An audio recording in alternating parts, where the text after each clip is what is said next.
समय पहले की बात है। एक जंगल में साढ़े साती नाम का एक साधु रहता था, जो राक्षस वरदाना का बहुत बड़ा भक्त था।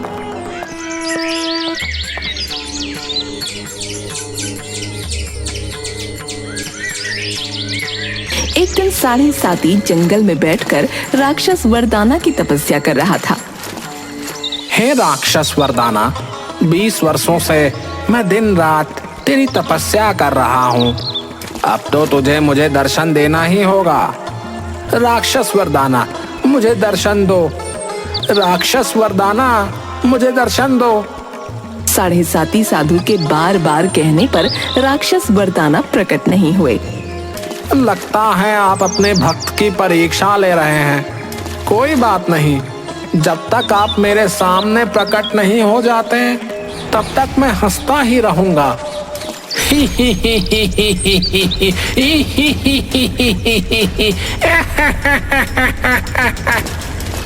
ठीक है राक्षस वरदाना, लगता है तुम्हें प्रसन्न करने के लिए मुझे कोई और ही उपाय करना होगा।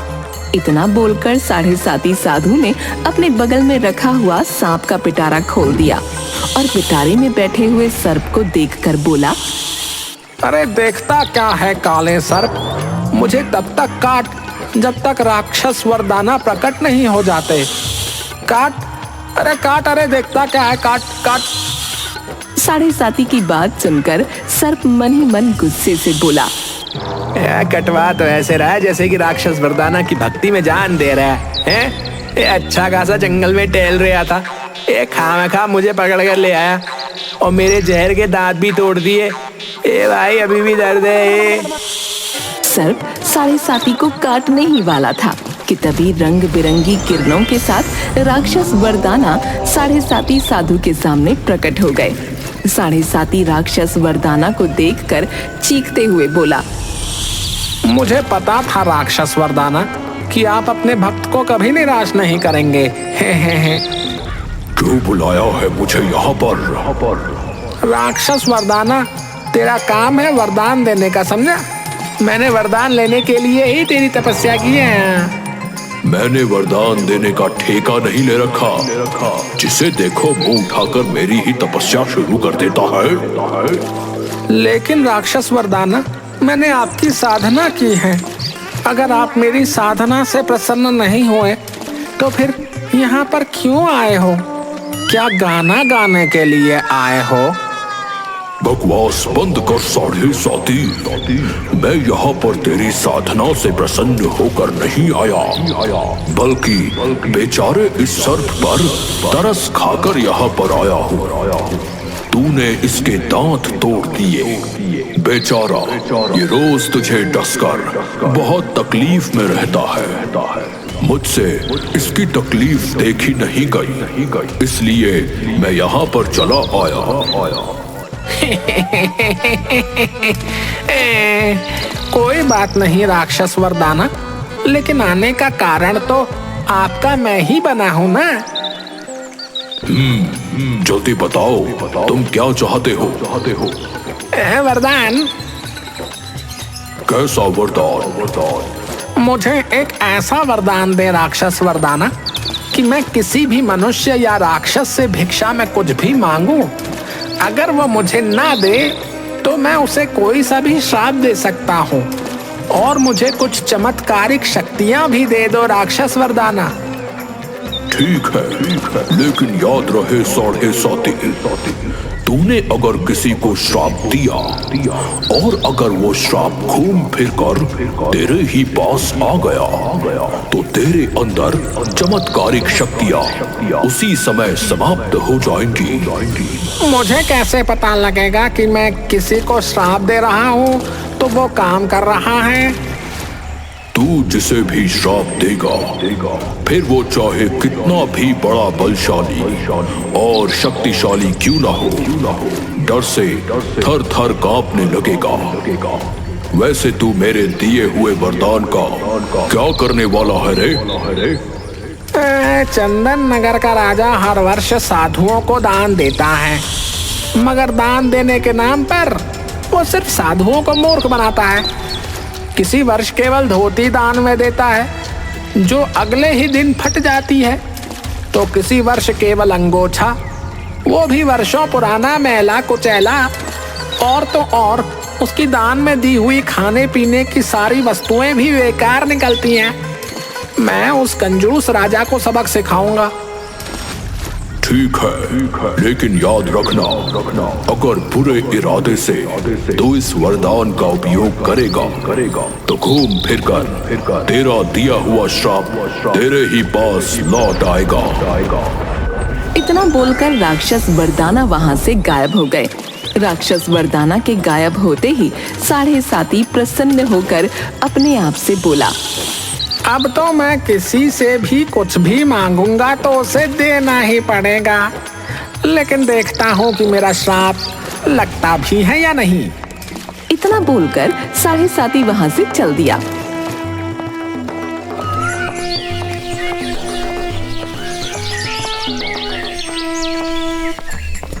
वो कुछ ही दूर चला था कि तभी जंगल में उसे एक राक्षस हाथ में मुर्गी पकड़े हुए दिखाई दिया।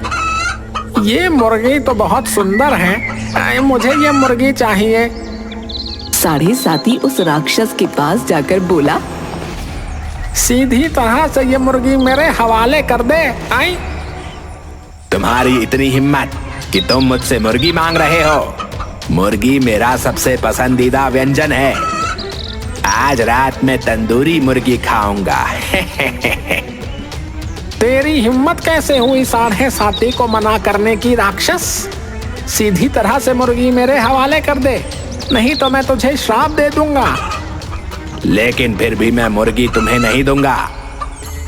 तभी साढ़े साती अपना हाथ घुमाने लगा। अचानक रंग बिरंगी किरणों के साथ उसके हाथ में एक सोने से भरी टोकरी आ गई। साढ़े साती, मैं एक राक्षस हूँ, मुझे धन की कोई आवश्यकता नहीं है। साढ़े साती ने बड़ी फुर्ती से उस टोकरी को राक्षस के सर पर रख दिया। मूर्ख, दूर से देखने में तो इस टोकरी के अंदर सोना और चांदी है, वास्तव में इसके अंदर सांप और बड़े ही भयानक नाग हैं। टोकरी के सर पर रखते ही राक्षस कांपते हुए बोला, तुमने जैसे ही टोकरी मेरे सर पर रखी, मुझे अचानक डर क्यों लगने लगा? बल्ले बल्ले, इसका मतलब मेरा श्राप काम कर रहा है। इतना बोलकर साढ़े साती राक्षस से बोला, जब तक ये टोकरी तुम्हारे सर पर रहेगी तुम डरते रहोगे, और ये टोकरी तब तक तुम्हारे सर पर रहेगी जब तक इसे लेने वाला तुम्हें कोई मिल नहीं जाता। अब मैं चला राजा तोंदुमल के महल में। इतना बोलकर साढ़े साती वहां से चला गया। साढ़े साती के जाते ही अचानक एक चूहा राक्षस के सामने आ गया। इस चूहे को देखकर मुझे तो बहुत ही ज्यादा डर लग रहा है। मुझे अपनी जान बचाकर यहाँ से भागना चाहिए। राक्षस को डरते देख चूहा आश्चर्य से अपने आप से बोला, ये राक्षस तो मुझे देखकर बुरी तरह से डर रहा है। पहली बार मुझे शेर बनने का मौका मिला है, क्यों ना मैं इस राक्षस को ही चूहा बना दूं। इतना बोलकर चूहा अचानक राक्षस के पीछे पड़ गया। राक्षस सर पर टोकरी पकड़े हुए वहां से भागने लगा। इधर चंदन नगर का राजा तोंदुमल अपने सलाहकार बंसीलाल के साथ बैठा था। बंसीलाल एक 30 वर्षीय व्यक्ति था जो हमेशा राजा को मारकर राजगद्दी हथियाने की सोचता रहता था और हमेशा राजा का बुरा सोचता था, मगर राजा उसकी सोच को नहीं जानता था। वो बंसी को अपना हमदर्द समझता था। बंसीलाल, क्या सारी तैयारियां हो गईं? हाँ महाराज, आपके कहने के मुताबिक सारे व्यंजन तैयार कर लिए गए हैं। हर वर्ष हम साधुओं को दान दिया करते हैं। इस वर्ष हमने सोचा कि क्यों ना दान देने के अलावा साधुओं की पेट पूजा भी करवा दी जाए। झूठा राजा, ये नहीं बोल रहा कि सारे व्यंजन इसने अपने लिए बनवाए हैं। खा खा कर भैंसे की तरह तोंद बाहर निकल गई है इसकी। वैसे भी देखने में ये राजा कम, जंगली सांड ज्यादा लगता है। तभी अचानक वहां पर राजा तोंदुमल के अस्तबल का नौकर आकर बोला, महाराज, आपका घोड़ा पवन घास नहीं खा रहा महाराज। तुम उसे घास खिला ही क्यों रहे हो? तुम्हें पता है ना कि वो केवल चने खाता है? घास खाने से उसका स्वास्थ्य खराब हो जाता है। महाराज, चना रसोई में समाप्त तो हो गया है, क्योंकि कल आपने चने की दाल खाई थी और आप बेचारे घोड़े के भी चने खा गए महाराज। बकवास बंद करो। बकवास नहीं कर रहा हूँ महाराज, सच कह रहा हूँ। और सुनिए, आपका घोड़ा भूखा पेट है और भूखे पेट वो अपनी पीठ पर किसी को भी सवारी नहीं करने देता। यही मौका है राजा को रास्ते से हटाने का। मैं राजा को घोड़े पर बैठाऊंगा और घोड़ा इसे गिरा देगा और ये मोटा भैंसा गिरकर ही मर जाएगा। बंसी अस्तबल के नौकर से बोला, तुम कहना क्या चाहते हो दो कौड़ी के नौकर, हैं? कि महाराज अब इतने गए गुजरे हो गए हैं कि वो अपने घोड़े की भी सवारी नहीं कर सकते। तुम देखना, महाराज घोड़े की सवारी अभी करेंगे। हाँ हाँ, हम अभी अपने घोड़े की सवारी करके सबको चौंका देंगे। कुछ ही देर में राजा तोंदुमल बंसीलाल के साथ घोड़े के सामने खड़ा था। राजा ने जैसे ही घोड़े पर बैठने की कोशिश की, तभी घोड़े ने लात मारकर राजा को गिरा दिया। हाय, मैं तो मर गया। अरे इस घोड़े ने तो मेरी हड्डी पसली एक कर दी मम्मी। अरे मोरी मैया, अरे। राजा गुस्से से बंसीलाल से बोला, बंसीलाल, तुमने ही मुझे घोड़े पर बैठने के लिए उकसाया है। हाँ, तुम्हारी वजह से ही मुझे चोट लगी है। अब तुम भी घोड़े पर बैठोगे, बता रहा हूँ। बंसीलाल ना चाहते हुए भी डर से घोड़े पर बैठ गया। घोड़ा अचानक दौड़ते हुए जंगल की ओर जाकर एक तालाब के किनारे रुक गया। बच गया। अच्छा है इसने मुझे नहीं गिराया, डर के मारे मेरा तो हलक सूख गया था। क्यों ना इस सुंदर तालाब का पानी पी लिया जाए। हाँ। बंसीलाल जैसे ही घोड़े से उतरा कि तभी वही राक्षस डरकर चूहे से भागते हुए सर पर टोकरी में बहुत सारे सोने के सिक्के लिए वहां आ धमका। राक्षस गुस्से से बंसीलाल की ओर देखकर बोला, सीधी तरह से ये टोकरी तो अपने सर पर रख ले। टोकरी में स्वर्ण मुद्राएं देख बंसी लालच में आ गया। राक्षस भैया, ये भी कोई पूछने की बात है। राक्षस तो इंसानों को मार देते हैं और तुम मुझे सोना दे रहे हो, मैं कैसे मना कर सकता हूँ। बंसीलाल ने तुरंत वो टोकरी अपने सिर पर रख ली, मगर टोकरी सर पर रखते ही बंसीलाल बुरी तरह से डर गया। राक्षस भैया, टोकरी सर पर रखते ही मैं डर से कांप क्यों रहा हूँ? मूर्ख, इस टोकरी में रखा हुआ धन सिर्फ एक भ्रम है। असल में इस टोकरी में सर्प है। मैंने अपना श्राप तुझे सौंप दिया है। अब तू जाने तेरा काम जाने। जब तक ये टोकरी तेरे सर पर रहेगी, तब तक तू डर से कांपता ही रहेगा। इतना बोलकर राक्षस वहां से चला गया। अब क्या करूं? ये राक्षस तो मुझे मुसीबत देकर भाग गया। हाँ, एक उपाय है। जिस तरह से राक्षस मेरे सर पर टोकरी रखकर भाग गया, उसी तरह से मुझे भी अब अपने ही जैसे मूर्ख को ढूंढना पड़ेगा, ताकि मैं ये टोकरी उसे देकर अपनी जान छुड़ाऊं। इधर राजा तोंदुमल अपनी पत्नी रानी मुन्नी से बोला, अभी तक बंसीलाल नहीं लौटा। साधुओं के आने का समय हो गया है। महाराज, साधुओं के आने का समय नहीं हो गया है, बल्कि साधु बाहर ही खड़े हुए हैं। बंसीलाल का इंतजार मत कीजिए। आप तो जानते हैं, हमारे राज्य के साधु जरा सी बात पर श्राप दे देते हैं। तुम बिल्कुल सही कह रही हो। चलो बाहर चलते हैं और साधुओं को दान देकर आराम से बैठकर बातचीत करते हैं। राजा तोंदुमल अपनी पत्नी रानी मुन्नी के साथ बाहर चला गया। बाहर 4 साधु खड़े हुए थे। एक साधु क्रोधित अवस्था में राजा तोंदुमल से बोला, महाराज, मैं आपसे दान लेने नहीं आया, बल्कि आपको श्राप देने आया हूं। लेकिन क्यों साधु महाराज, मुझसे कोई गलती हो गई? पिछले वर्ष आपने दान में जो मुझे गुड़ दिया था, उसमें चींटियां ही चींटियां निकली थी। और मुझे अनाज मिला था, उस अनाज में चट्टान के अलावा कुछ भी नहीं निकला था। मैं भी आपको श्राप देने आया हूं। और मुझे दान में जो दूध मिला, उससे मेरी सेहत एक दिन भी नहीं बनी। मतलब साफ है कि उसमें पानी मिला हुआ था। मैं भी श्राप देने आया हूं। मुझे जो वस्त्र आपने दिए थे, उसमें इतने छेद थे कि मुझे अपनी कुटिया में रोशनदान बनाने की भी जरूरत नहीं पड़ी। मैं भी श्राप देने आया हूँ।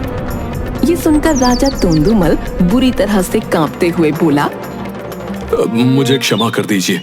इस वर्ष मैं आप सबको भोजन भी अपने महल में ही कराऊंगा और दान स्वरूप एक एक धोती दूंगा।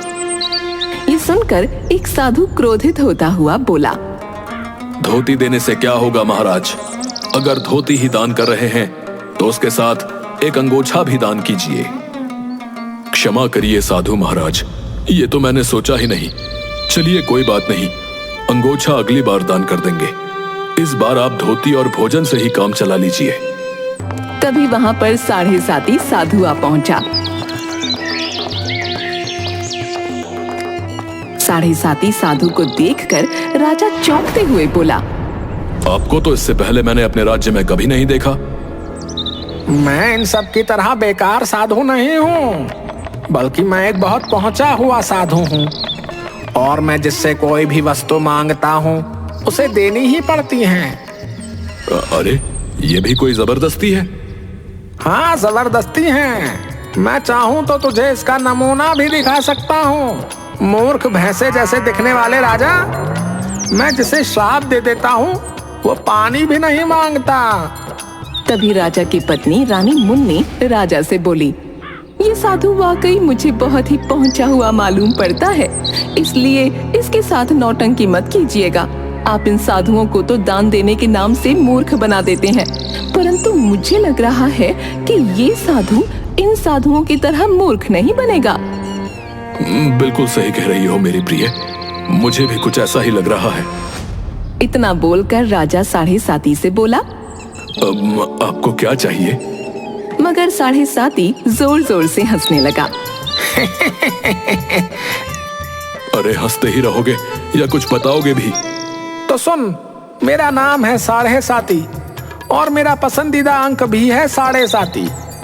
मुझे दान में हर वस्तु 7.5 ही चाहिए, जैसे कि 7.5 किस्म के वस्त्र, 7.5 सेर अनाज, 7.5 लाख स्वर्ण मुद्राएं, 7.5 प्रकार के फल, 7.5 प्रकार के सूखे मेवे, और वो भी जल्दी, वरना यहीं पर तुझे श्राप दे दूंगा।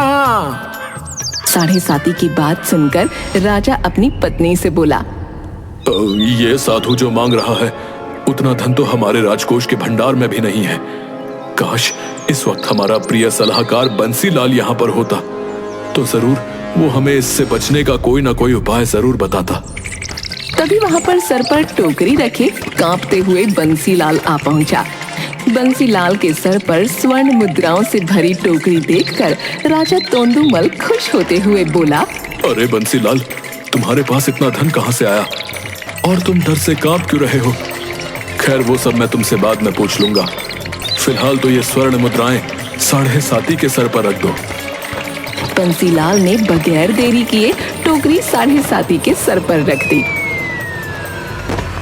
अचानक 7.5 बुरी तरह से डर से कांपने लगा और बंसीलाल की ओर देखकर बोला, अरे ये किस तरह का धन है?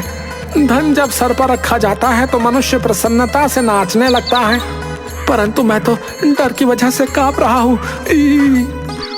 तभी रंग बिरंगी किरणों के साथ वहाँ पर राक्षस वरदाना प्रकट हो गया और 7.5 की ओर देखकर बोला, 7.5, ये तुम्हारा ही दिया हुआ उस राक्षस को श्राप था जो घूम फिरकर तुम्हारे ही सर पर आ गया।